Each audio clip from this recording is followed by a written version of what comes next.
Então vamos começar aqui. Sei que vai entrar aí algumas pessoas ainda na aula. A gente tem que começar.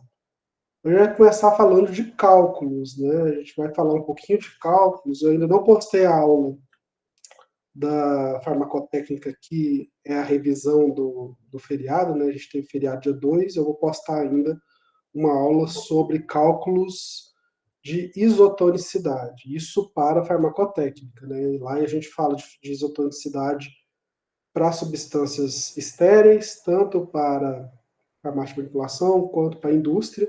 Tá? Os cálculos de isotonicidade, eles são um pouquinho mais complicados. Né? Eu não quero que vocês se apeguem à matemática dos cálculos. Né? Eu não estou aqui para testar a matemática de vocês, né? Os números exatos da matemática. A gente vai falar um pouquinho sobre essa matemática, vocês vão ver isso na prática, espero conseguir fazer na aula prática, tá? Para vocês verem como a gente faz os cálculos para que a gente coloque esses medicamentos dentro de cápsulas e tudo mais, tá? Caramba, minha cirurgia foi boa, foi tranquila. Na primeira semana eu fiquei bem ruinzinho, né, com 2 tubos enfiados no nariz, lá para dentro. A segunda semana foi mais tranquila, ainda está melhorando, está cicatrizando, tá? A cicatrização completa demora 40 dias. Então, até lá, se escorrer sangue no meu nariz, vocês me avisem, tá bom? Não me deixem aí aparecer no vídeo com sangue escorrendo. Bom, e aí falando de isotonicidade, a gente tem cálculos aí um pouco complicados, né? Depois eu vou postar o vídeo para vocês verem, e a gente vai começar a falar de cálculos também na farmácia de manipulação. Eu deixo essa parte para o finalzinho, que eu sei que a maioria já passou mesmo, então fica mais fácil de vocês terminarem com mais tranquilidade esses cálculos. E hoje a gente vai falar de alguns cálculos específicos relacionados a fator de equivalência e fator de correção. Tá? São 2 fatores que a gente aumenta a quantidade de fármaco no final para corrigir por necessidades moleculares, né, o teor da fórmula, né, o teor, o funcionamento do fármaco, né, o doseamento do fármaco. Então, muitas vezes isso era considerado segredo farmacotécnico, é como se fosse aí a fórmula da Coca-Cola, as pessoas não sabiam, né? E aí algumas empresas fabricavam o medicamento com o fator de equivalência ou o fator de correção, e outras empresas fabricavam aí o que era o início dos genéricos, sem fator de equivalência e sem fator de correção. Por isso criou-se esse mito de que o genérico não funciona, porque no começo, quando eles começaram a ser fabricados, ainda eram chamados de similares ou BO, né, medicamentos bonificados, tá? Eles não tinham esse cálculo de equivalência, nesse cálculo de fator de correção, por muitas vezes funcionavam menos do que os medicamentos de referências por conta desse fator, tá? Existem outras equações, outras variáveis no meio desse problema, que é o excipiente do medicamento de referência, ele é diferente do medicamento de genérico. Não entra muito no que a gente faz na farmácia de manipulação, mas é um fator importante que contribuiu para a melhoria dos medicamentos fabricados na farmácia de manipulação. A gente vai entender isso agora, né? A aula, então, fator de equivalência e fator de correção, a qualidade no cálculo do medicamento manipulado, certo?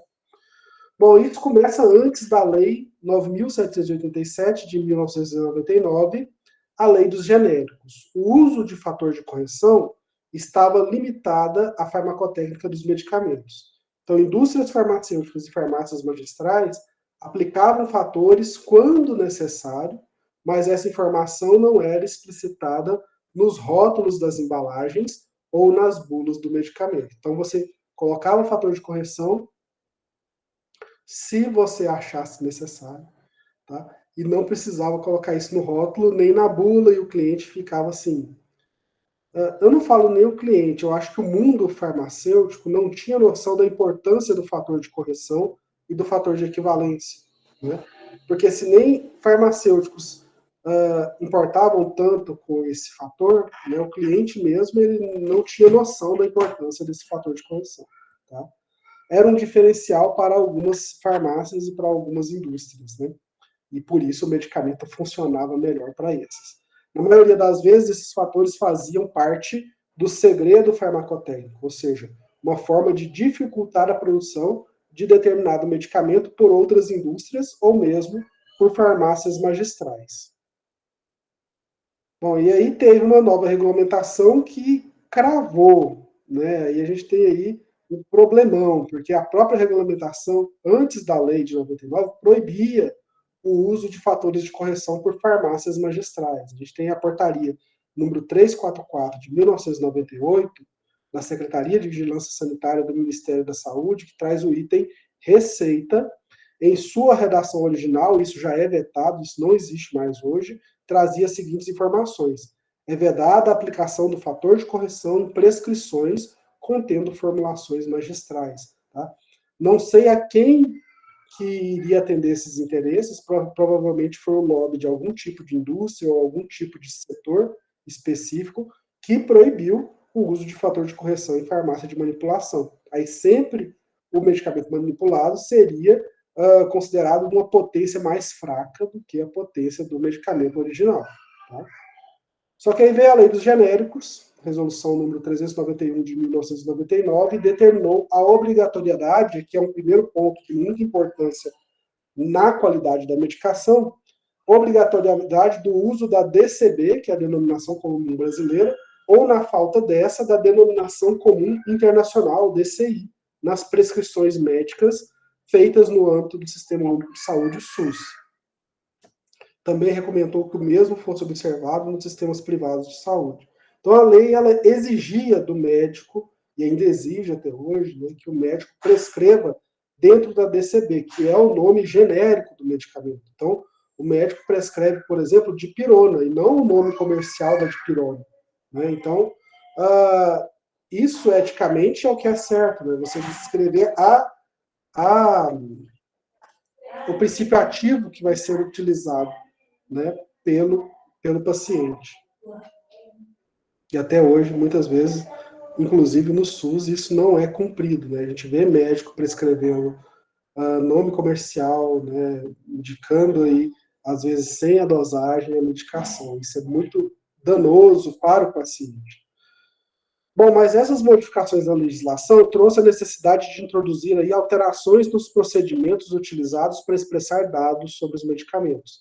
Entre esses procedimentos, a aplicação de um fator de equivalência, o FEQ, que permite calcular a quantidade de um sal, de um éster ou de uma substância hidratada a ser pesada quando as doses desses fármacos forem expressas em termos de base da substância nidra ou de outra substância.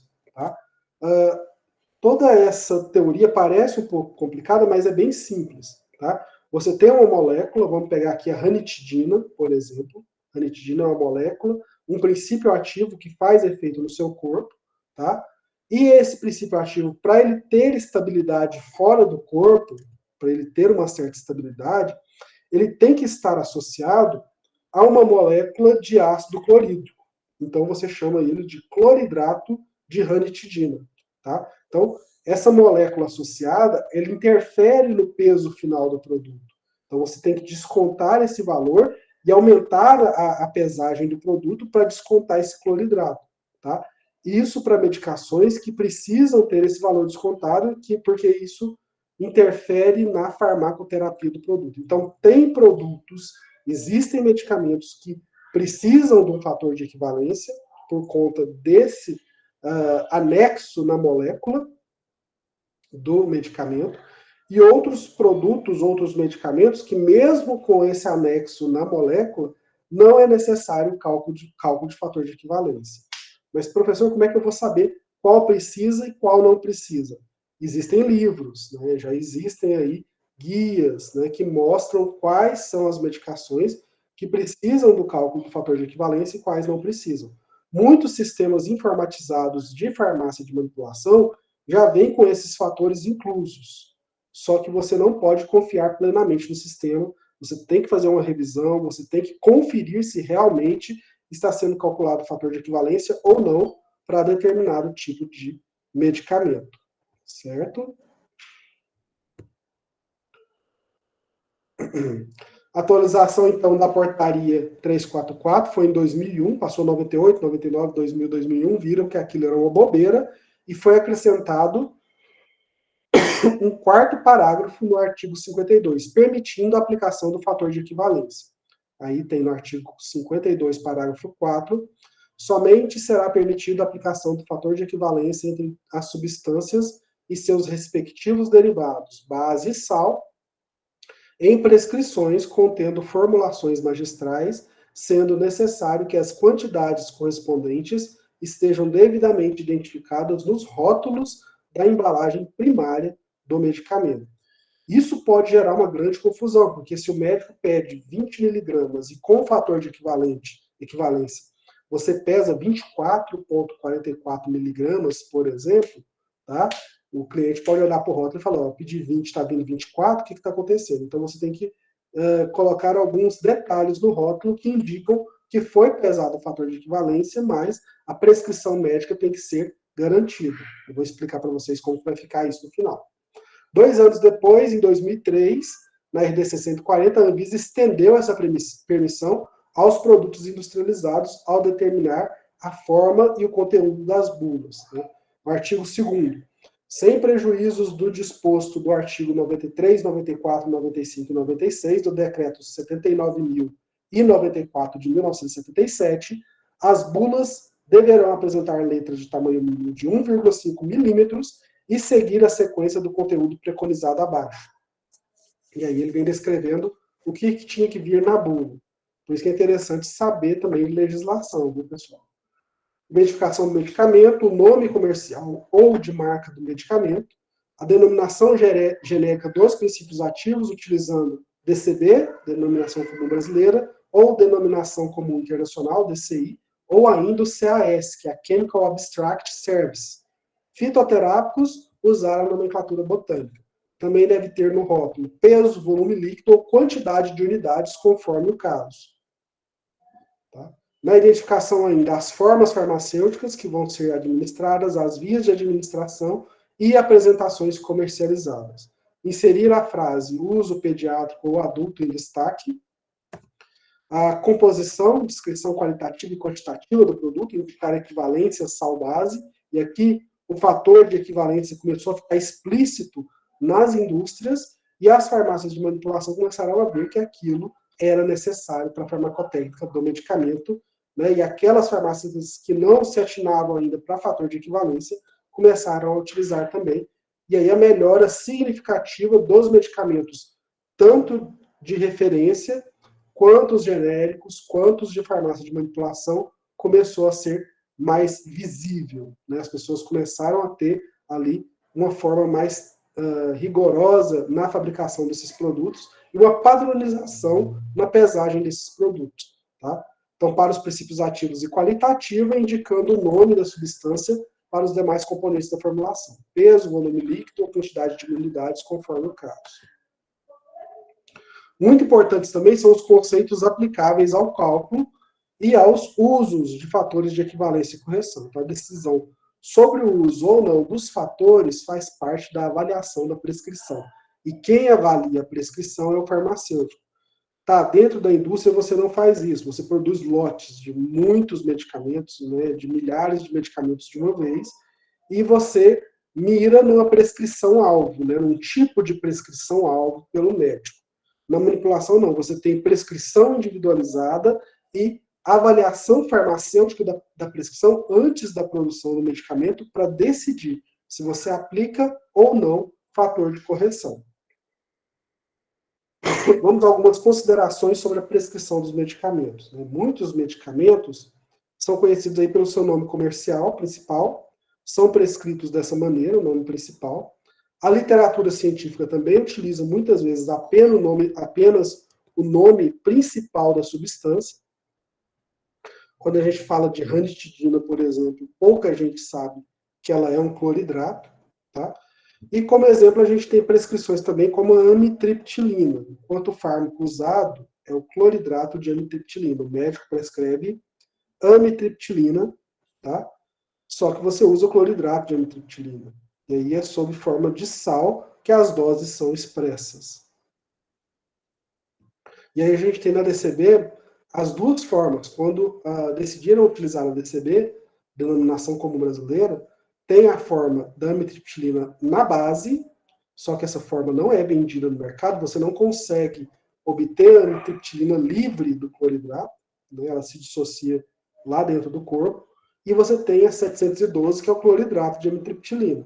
Outros exemplos são encontrados nas prescrições de ranitidina, enquanto o fármaco usado é o cloridrato de ranitidina, embora nesse caso as doses sejam expressas em teor da substância livre ranitidina. E no DCB constam as duas formas, ranitidina e cloridrato de ranitidina também.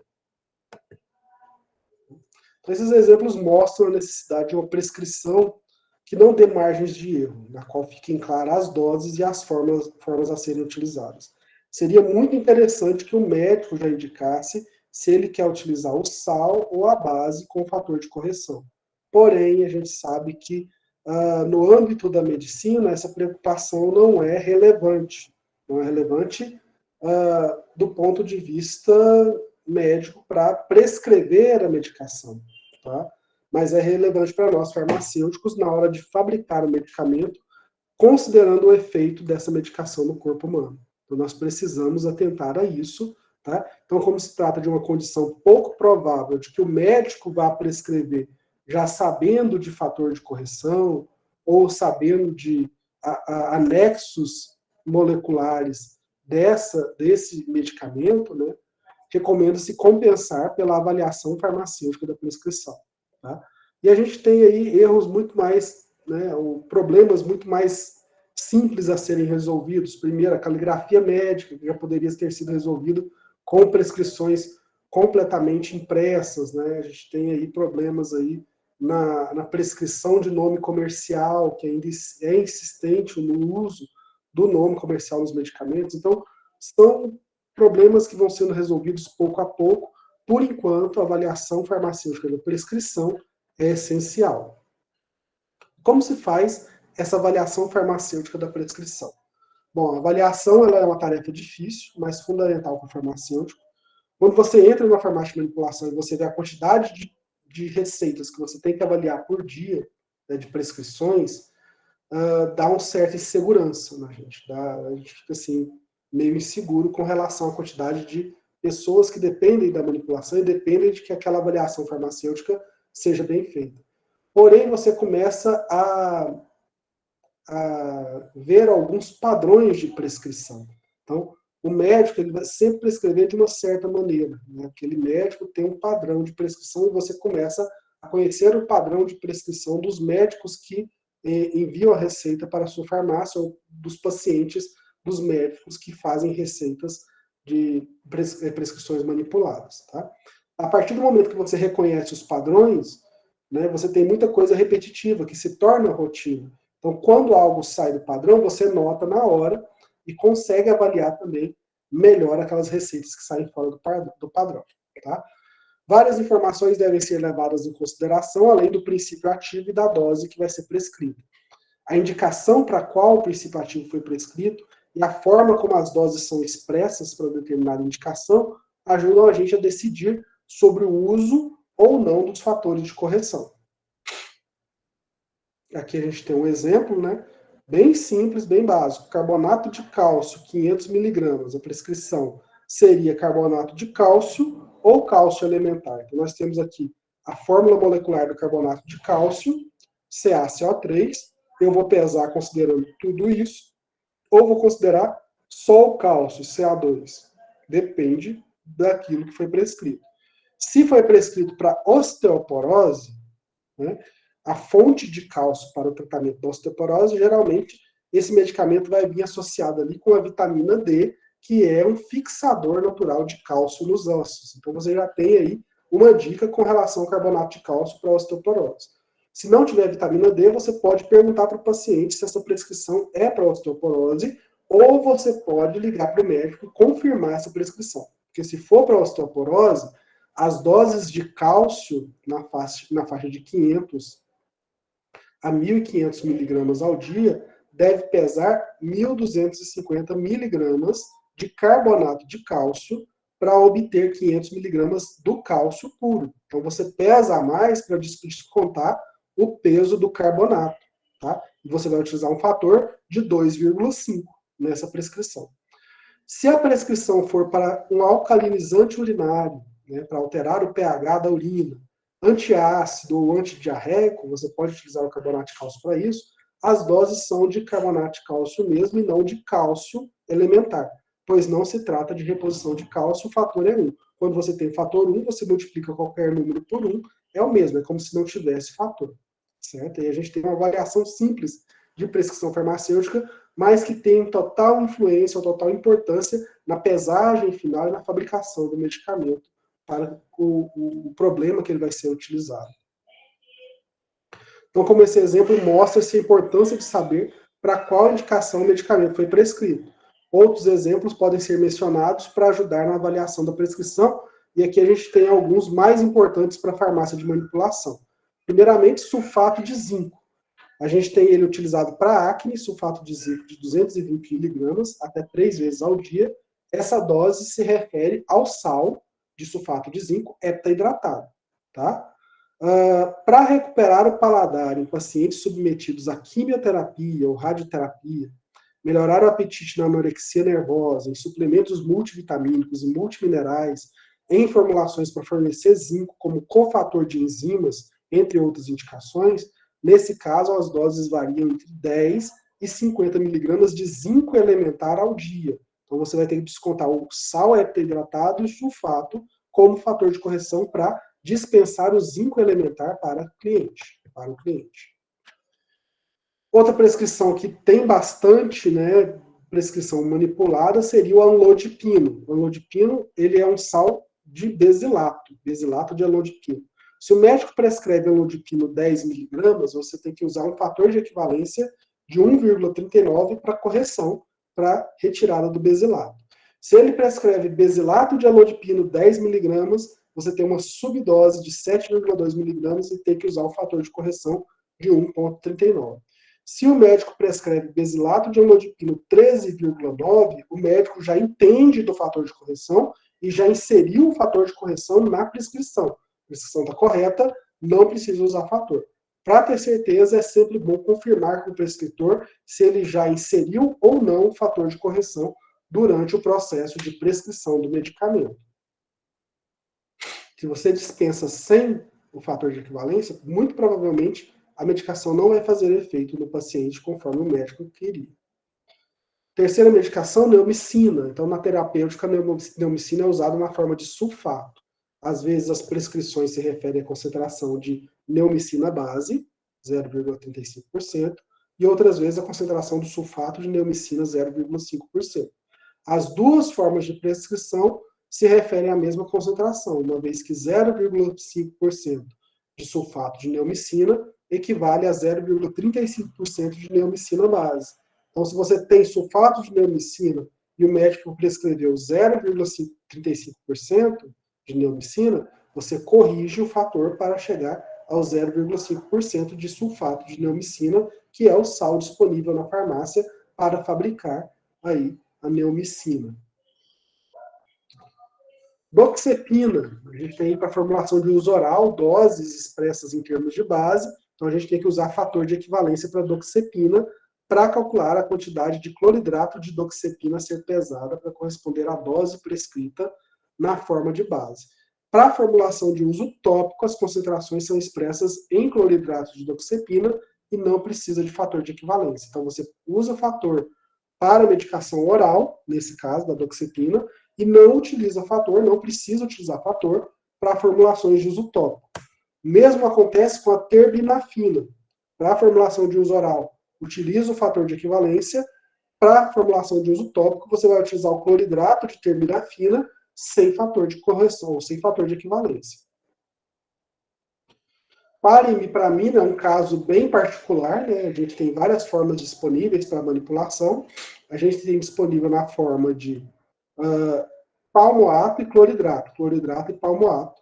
A farmacocinética desses dois produtos são diferentes e uma não pode ser substituída pela outra. Nós temos que, por exemplo, 25 miligramas de cloridrato de imipramina, né, utilizado 3 vezes ao dia, ou 75 miligramas de palmoato de imipramina, utilizado uma vez ao dia, que tem uma liberação mais lenta no organismo. Então, você não pode converter, né, uma prescrição em outra. Ah, mas eu só tenho cloridrato e o médico prescreveu pamoato.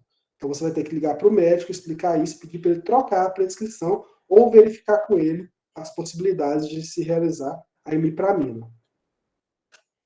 No caso do pamoato de imipramina, a dose de 75 mg se refere ao cloridrato, de modo que se deve ser usado o fator de equivalência para calcular quanto de pamoato de imipramina deve ser pesado para equivaler a 75 mg de cloridrato de imipramina.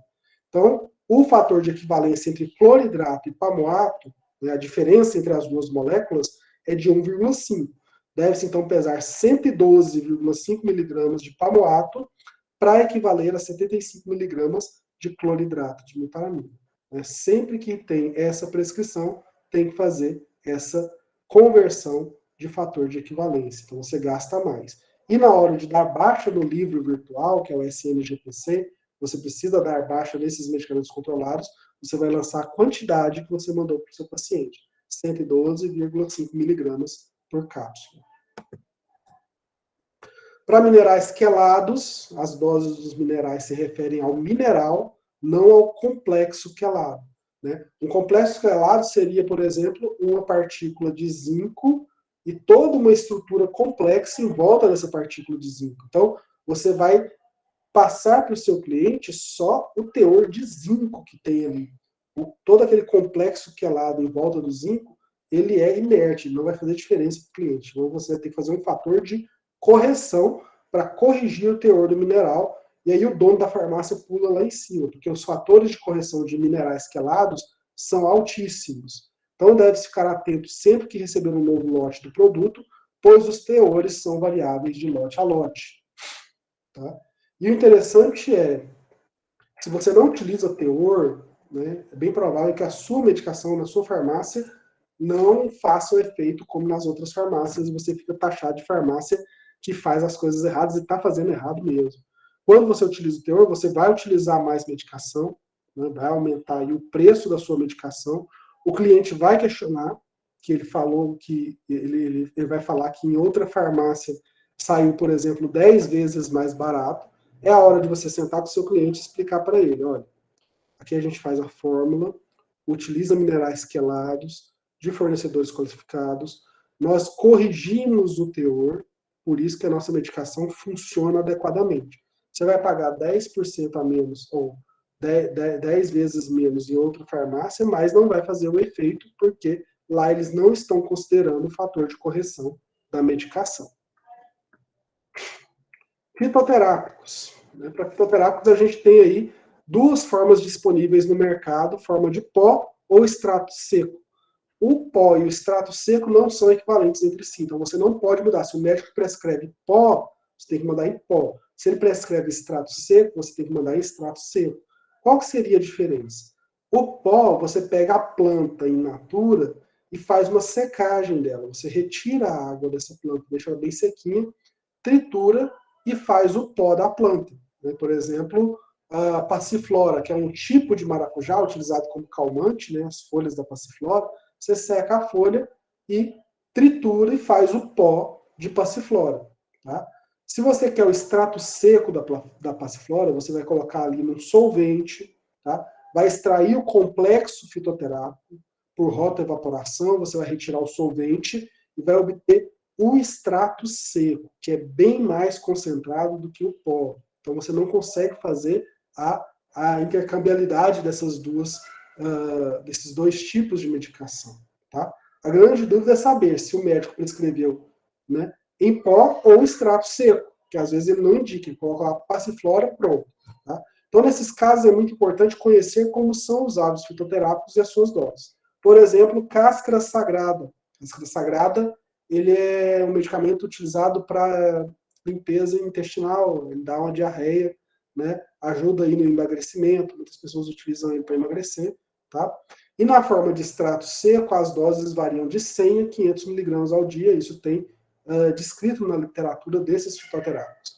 Quando é utilizado em pó, doses de 500 a 2.000 mg ao dia. Então, se você altera o extrato seco pelo pó, né, o pó pelo extrato seco, coloca, por exemplo, 2.000 miligramas de extrato seco, né, o paciente vai ter uma diarreia horrível, vai passar mal horrores, vai ter aí uma intoxicação de cáscara sagrada. Então é bem importante você conhecer, né, os extratos secos e os pós dos fitoterápicos. Se não conhecer, buscar na literatura. Então, com esses exemplos, a gente mostra a necessidade do farmacêutico aprofundar os estudos em farmacoterapia para poder avaliar as prescrições. Não tem regra que possa ser usada. A gente tem que conhecer todos os princípios ativos, os usos, as doses. Se não conhecer todos, conhecer literaturas que possam dar base para a gente fazer a medicação com o melhor resultado. Outro cuidado fundamental é quanto ao uso da informática para auxiliar as decisões dos farmacêuticos. Se não for uma programação bem feita, pode ocorrer erros. Se o farmacêutico não supervisionar esses fatores de correção no sistema informatizado, pode acontecer erro também. Nos rótulos e nos registros, né, quando a dose indicada no rótulo e no registro oficial se refere a um sal ou éster específico, esse vem citado entre parênteses, por outro lado, quando se refere à porção livre do fármaco, o nome do sal ou éster, entre parênteses, é precedido da palavra como, está na lista modelo de medicamentos essenciais da OMS. Desse modo, fica garantido o respeito à prescrição e às doses terapeuticamente ativas dos medicamentos. Vamos entender como que funciona. Por exemplo, prescrição do médico foi amitriptilina, 25 miligramas. Matéria-prima utilizada é o cloridrato de amitriptilina e o fator de equivalência é 1, ou seja, não faz diferença na pesagem. No rótulo, você vai colocar amitriptilina, entre parênteses, cloridrato, 25 miligramas, e nos registros dos livros oficiais, cloridrato de amitriptilina, 25 miligramas. Outro exemplo, prescrição de fluoxetina, calmante aí bem conhecido, né? O inibidor da seleção da recepção dos receptores de serotonina, né? Inibidor seletivo de receptores de serotonina. Tá? 20 miligramas de fluoxetina. A matéria-prima utilizada, você vai utilizar o cloridrato de fluoxetina, e aqui já tem um fator de equivalência de 1,12. No rótulo, para manter a prescrição médica, a gente coloca fluoxetina, entre parênteses, como cloridrato, 20 miligramas, e no registro dos livros oficiais, cloridrato de fluoxetina, 22,4 miligramas, já registra com a quantidade liberada para o paciente com o fator de equivalência. Tá vendo? Bom, alguns conceitos utilizados nessas questões de fatores. A gente tem aí a água, né, a água de cristalização, água de hidratação, ou ainda água de constituição, que é uma água ligada quimicamente à molécula do fármaco. É difícil de remover essa água sem desnaturar a substância. A gente tem como exemplo o alendronato de sódio triidratado. Nós temos a base, que é a substância na sua forma livre. Tá? Nós temos o certificado de análise, que é o documento que acompanha todas as matérias-primas, do qual constam as análises feitas, os resultados, os quais devem estar dentro da especificação das monografias. Tá? O teor do medicamento está lá no certificado de análise.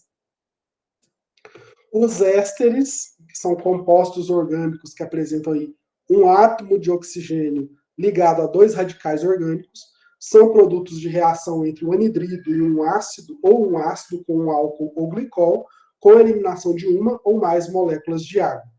Nós temos os sais, que são produtos de reação de neutralização, quando você faz uma reação entre ácido e base, você neutraliza e forma um sal, só que o termo sal é muito utilizado como sinônimo de princípio ativo, substância ou matéria-prima. Então, tenham cuidado com a utilização do termo sal. Né? As pessoas usam o termo sal para tudo. Nem tudo é sal. Né? Muitas vezes você tem ali um princípio ativo que não é derivado de uma neutralização. Ele não é um sal e a pessoa fala que aquilo é um sal. Muito cuidado com relação a esse termo. A umidade é a água livre que impregna as substâncias, e a umidade ela pode, por vezes, ser retirada do medicamento por evaporação, em capela, por secagem ou coisas do tipo. Né? Mas a umidade, quando ela não é retirada, você pode calcular o CH1, que é o teor de umidade que existe, né? A concentração de umidade que existe no medicamento. Substância anidra, quando a gente fala anidra, a substância seca, é aquela substância que não tem água de cristalização na sua estrutura molecular. Quando a gente fala substância hemihidratada, que a substância contém meia molécula de água de cristalização em sua forma química, como que funciona essa meia molécula de água? Não existe uma molécula de água partida no meio. Na verdade, a molécula de água é inteira e ela tem duas estruturas bases ligadas nessa molécula de água. Então, são duas estruturas base para uma molécula de água. Quando você faz os cálculos, você tem que, para cada estrutura base, você tem meia molécula de água ligada de forma cristalizada a essa estrutura. Substância hidratada é aquela que possui água de cristalização na sua estrutura molecular, então é uma molécula de água naquela substância. E uma substância sesquidratada é uma substância que contém uma molécula e meia de água de cristalização na sua fórmula química. Como que isso ocorre? Você tem uma estrutura base, nessa estrutura base você tem ligada a ela uma molécula de água e uma outra molécula de água ligada a outra estrutura base e outra molécula de água. Então, são duas estruturas bases e 3 moléculas de água. Então, você, quando calcula separadamente aquela estrutura base, você tem uma molécula e meia de água de cristalização para você descontar no fator de correção. Fator de equivalência, então. A gente está falando muito sobre isso, mas como que a gente calcula o fator de equivalência de uma molécula? Então, é o fator utilizado para calcular a massa de um sal, éster ou substância hidratada a ser pesada quando a dose for expressa na forma livre, base, anidra, ou ainda, desculpe, o mouse aqui está bem sensível, ou ainda em outro sal ou éster de referência. O fator de equivalência vai ser igual a 1 quando as doses forem expressas no próprio princípio ativo utilizado. Vamos ver aqui alguns exemplos. Basilato de elodipino, a gente já falou sobre ele no começo da aula. As doses são expressas em termos de elodipino base. Fator de equivalência 1,39. Outro princípio ativo, metildopa sesquidratada. As doses são expressas em termos de metildopa anidra. Fator de equivalência 1,13. Princípio ativo, fosfato complexo de tetraciclina. As doses são expressas em termos de cloridrato de tetraciclina, fator de equivalência 1,13.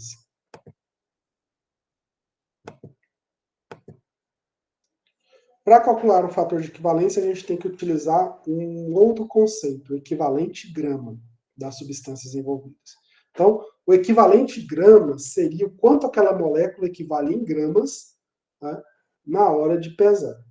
Então, a gente vai precisar aí dividir o equivalente grama do sal pelo equivalente grama da base, ou o equivalente grama da substância hidratada pelo equivalente grama da substância amida. Lembrar que o equivalente grama corresponde ao mol dividido pela valência. Mais um pouquinho de química, vamos desenhar isso aqui para vocês entenderem. Tá? Como exemplo, nós temos o salbutamol. Para a gente fazer a equivalência para o sulfato de salbutamol, a gente tem que olhar a fórmula do sulfato de salbutamol. Então, nós temos a fórmula molecular do sulfato de salbutamol. Dentro desses parênteses, nós temos o salbutamol, que seria a molécula que nós estamos procurando. São duas moléculas de salbutamol para uma molécula de sulfato, H2SO4, tá vendo? C13H21NO3, dentro dos parênteses, então são duas moléculas, essa é a valência, e uma molécula de sulfato. Então, o peso molecular do sulfato de salbutamol seria 576,71 gramas dividido por 2. Tá? Então, o equivalente grama do sal é 288,35 gramas. Tá? A fórmula molecular do salbutamol puro base é C3H21NO3. O peso molecular do salbutamol é 239,31 gramas. O equivalente grama da base é 239,31, que é o salbutamol base puro. Então, você pega o peso molecular desse sulfato de salbutamol, divide pela valência, vê quantas moléculas você tem o equivalente grama do sal, joga aqui na fórmula, divide pelo equivalente grama da base. Equivalente grama do sulfato de salbutamol dividido pelo equivalente grama do salbutamol, 288,35 dividido por 234,31, você tem um fator de equivalência de 1,2 para sulfato de salbutamol, quando você quer calcular o salbutamol base. Tá? Complicado? Difícil? Nem tanto. Né? Você tem que aí entender um pouquinho de valência e de peso molecular das moléculas do medicamento. Tá? Mais fácil ainda, você tem livros indicando já esses números prontos. Né? Então você tem que entender de onde eles vieram para depois saber se vai utilizar ou não. Já o fator de correção é usado para corrigir diluição de uma substância e o teor de princípio ativo, teor elementar do mineral ou a umidade. Então essas correções são feitas com bases nos certificados de análise que chega das matérias-primas ou nas diluições feitas na própria farmácia. Você pode diluir um medicamento para facilitar a pesagem e depois utilizar um fator de correção no cálculo. Para calcular o fator de correção, divide-se 100 pelo teor da substância ou do elemento. Vamos pegar alguns exemplos aqui. Nós temos aí o beta-caroteno, antioxidante natural, né, muito encontrado aí no tomate, nas frutas e verduras e legumes vermelhos. Tá? Beta-caroteno, 10 mg por cápsula. A substância que a gente tem disponível é beta-caroteno 11%. Então você vai pegar o fator de correção, que é 100 dividido por 11, que vai ser igual a 9,09. Na hora do cálculo, 10 miligramas vezes 9,09, você vai ter 90,9 miligramas de beta-caroteno, 11% por cápsula. Tá? Então você vai utilizar bem a mais do que se você não utilizasse um fator de correção. Outro exemplo é a cava-cava, um ansiolítico natural muito utilizado também na farmácia de manipulação. Nós temos a prescrição aí de cava-cava 100 miligramas por cápsula. A cava-cava ela tem um fator de correção um pouco diferente dos outros, ela tem uma padronização. Então, o disponível para a farmácia de manipulação é o extrato de cava-cava com 30% de cava-lactonas, e esse 30% também altera de lote para lote. O de referência é o extrato de cava-cava com 70% de cava-lactonas. Então, o fator de correção vai ser em cima desse referência de 70%, dividido por 30, você tem 2,33 de fator de correção. O cálculo vai ser a 100 miligramas vezes 2,33, que vai dar 233 miligramas de cava-cava por cápsula. Outro exemplo, minerais quelados com aminoácidos têm seu teor diminuído pela presença de aminoácidos, e aí a gente tem que aplicar o fator de correção seguindo o teor fornecido pelo certificado de análise da matéria-prima. Prescrição, magnésio na forma de aspartato, 100 miligramas por cápsula. O teor do magnésio para esse tipo de quelado é de 8,42 de substância nitra. Então você faz o fator de correção 100 dividido por 8,42, você vai ter o fator de 11,87 para calcular aí nas miligramas da cápsula, multiplicar. Bom, outra correção que se faz é a correção de hidratação ou umidade, o CHU. O CHU deve ser feito a partir do percentual de umidade indicado no certificado de análise. Então, a tabela de equivalência contém uma coluna com o requisito da necessidade de aplicação do fator CHU para facilitar a obtenção de unidades posológicas com 100% de teor do insumo ativo prescrito. Tais requisitos constam em monografias das seguintes farmacopeias. A gente tem isso na farmacopeia brasileira, na britânica, na americana, na europeia e na japonesa. Então, as maiores farmacopeias do mundo utilizam correção de hidratação ou umidade. Algumas orientações gerais para a gente finalizar a aula. Primeiro, para aplicar o fator de equivalência, só é recomendado após a avaliação farmacêutica da prescrição. Tem casos em que sal ou éster de um mesmo fármaco não pode ser substituído ou intercambiados, por possuírem características farmacocinéticas diferentes, levando a diferentes respostas terapêuticas. Segundo, em alguns aminoácidos não são mencionados os fatores de equivalência, uma vez que a literatura consultada não se refere a medicamentos de referência ou textos claros sobre esse assunto. Né? Então você tem que verificar bastante quais são os aminoácidos que estão ali nos complexos minerais. Terceiro, a especificação para a aquisição da matéria-prima é fundamental para o correto preparo de medicamentos. Então, DCB, DCI e o CAS designam diferentes substâncias. E aí a gente vai para o quarto ponto, utilizar o CAS como item indispensável à especificação para aquisição e utilização de uma matéria-prima. O CAS, ele é internacional, tá? Então, ele padroniza melhor os produtos que você está comprando ou serve de parâmetro para você verificar se é aquilo mesmo que você está comprando, tá? Isso pode evitar o uso de produtos semelhantes na grafia, mas que são diferentes, ou mesmo diferentes sais de um mesmo produto, que podem causar confusão e equívocos no uso, inclusive a aplicação de fator de equivalência. Tá? E é muito importante hoje em dia a gente ter pesagem monitorada, você ter ali código de barra ou QR codes que indicam qual foi o medicamento que o manipulador pegou na prateleira para fazer a manipulação. Se o medicamento estiver errado, na hora que ele for bipar para pesar, isso vai ser indicado pelo sistema. Quinto, analisar atentamente o certificado de análise da matéria-prima recebida quanto ao CAS, denominação, teor, diluições, brigando aqui atrás de mim, hidratação e especificações, para verificar a necessidade de possíveis correções. Então, além do fator de equivalência, alguns princípios ativos podem necessitar do fator de correção do teor, de acordo com o teor de pureza fornecido pelo certificado de análise. Trabalhando com controle de qualidade de manipulação, eu já peguei muita matéria-prima que ela tem fator de equivalência, por exemplo, ranitidina 1.12, e o laudo do teor dela indicava, por exemplo, 89% de teor. Então, você teria que aplicar, além do fator de equivalência, um fator de correção de teor para você ter a dosagem correta no final para o seu cliente. Sétimo, nos princípios ativos incluídos na portaria 344 de 98 e suas atualizações devem ser aplicados fator de equivalência ou fator de correção. Por exemplo, a gente tem a fluoxetina 20 mg, mande 20 cápsulas. Como que a gente faz esse cálculo? 20 mg de fluoxetina vezes o fator de equivalência, 1.12, dá 22,4 mg de cloridrato de fluoxetina, tá?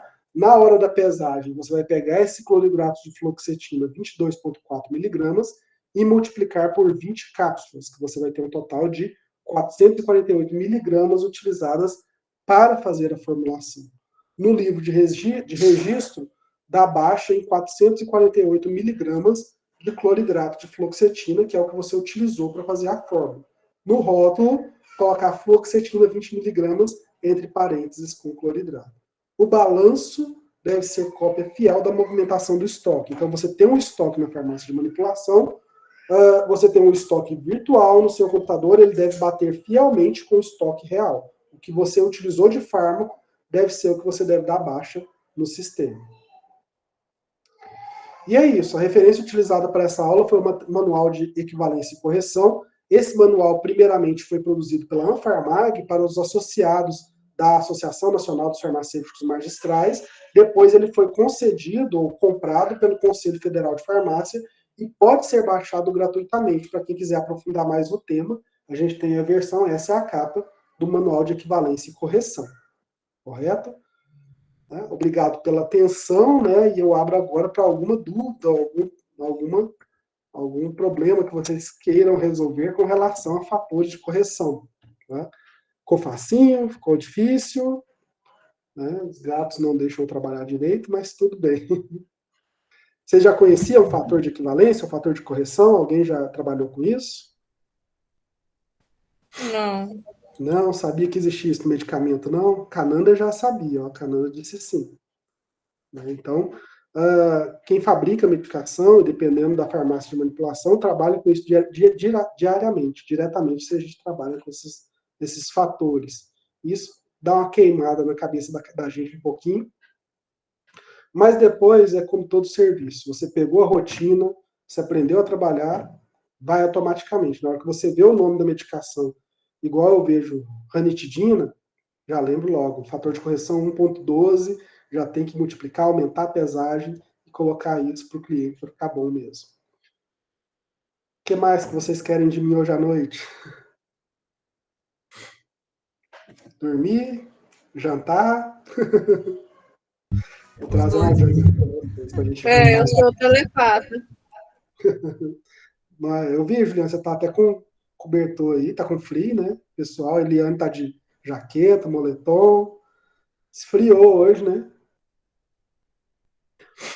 Friozinho bom de dormir mesmo. Bom de dormir. Então, bora lá dormir. Obrigado, pessoal, pela presença, tá bom? Qualquer coisa, anotem aí as dúvidas, tá?